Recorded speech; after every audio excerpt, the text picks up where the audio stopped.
డేటాలు కూడా ఇవ్వాల్సింది జరగలేదు, ఎక్కడెక్కడ ఉండిపోయింది, చాలా ఇబ్బందికరమైన పరిస్థితి. ఇది ముందర పరిష్కరించుకోవాల్సిన విషయం ఏంటంటే ఇమ్మీడియట్ గా పరిష్కారం అయ్యేది. ఇప్పుడు ఈ ఎలక్ట్రిసిటీ విషయం ఉంది.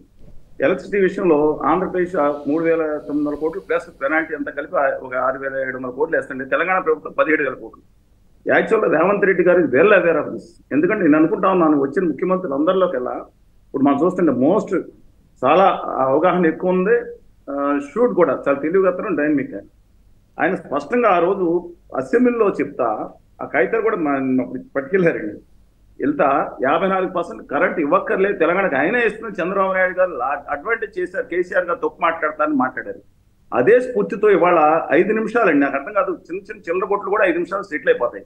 మీ లెక్కర్ మాస్టర్ మా లెక్కల మాస్టర్కి అప్ చెప్తే ఎలక్ట్రిసిటీ ఇష్యూను రూపాయి అటో ఇటో 5 నిమిషాల్లో చేర్చుకునే సమస్య ఖచ్చితంగా తెలుసుకోవాలి. కానీ దీంట్లో కావాలని చెప్తుంది.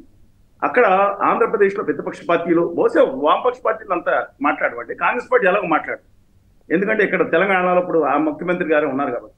అలా తెలంగాణలో టీఆర్ఎస్, బీజేపీ ఇప్పుడు మాట్లాడు, ఎందుకంటే ఆంధ్రప్రదేశ్లో బీజేపీ ఉంది కాబట్టి.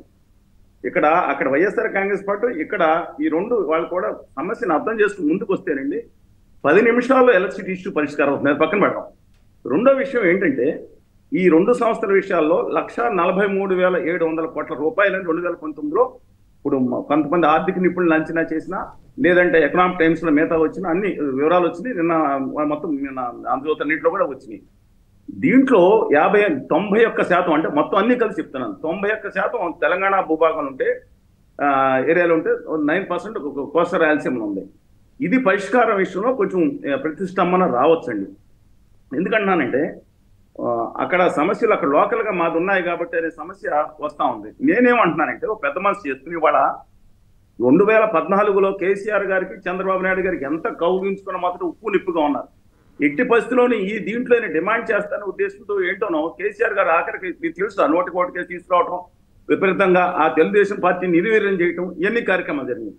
కానీ ఒకందుకు కేసీఆర్ గారు మెచ్చుకోవాలి. సెక్షన్ 8 గా 99% ఎలాంటి సమస్య లేకుండా విభజన అయిన తర్వాత అడ్మినిస్ట్రేషన్ కానీ, లేదంటే ఆంధ్ర ప్రాంతం చెందిన వ్యక్తుల గారి నుంచి కానీ అద్భుతమైన అడ్మినిస్ట్రేషన్ చేశారు. దాంట్లో ఇబ్బంది లేదు, రేర్ ఇన్సిడెన్స్ తప్ప, దాన్ని మెచ్చుకోవాలి. కానీ ఈ విభజన హామీలు అమలు చేయాల్సి వస్తుందనే ఉద్దేశంతో అనుకుంటా చాలా ఇబ్బందికరమైన పరిస్థితులు ఆంధ్రప్రదేశ్ ముఖ్యమంత్రి గారు క్రియేట్ చేశారు.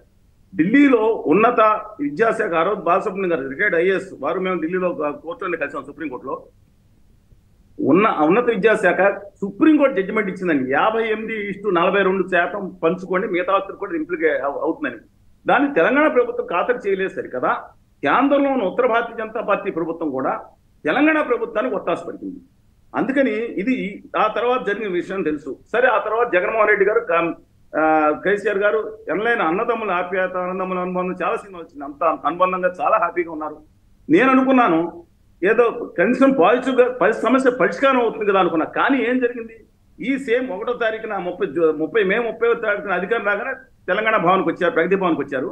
వచ్చిన తర్వాత పెట్టిన మొట్టమొదటి ఏంటో తెలుసా అండి, ఈవెన్ క్యాబినెట్ మిగతా ఏది అసెంబ్లీలో కూడా డిస్కస్ చేయకుండా ఇవాళ ఇప్పుడు ఉన్న సెక్రటరియట్ తో సహా మొత్తం భవనాలు ఒక 5-6 తప్ప మినహాయించి మొత్తం అంతా ఇచ్చేసేమని ఒక లెటర్ ఇచ్చేశారు.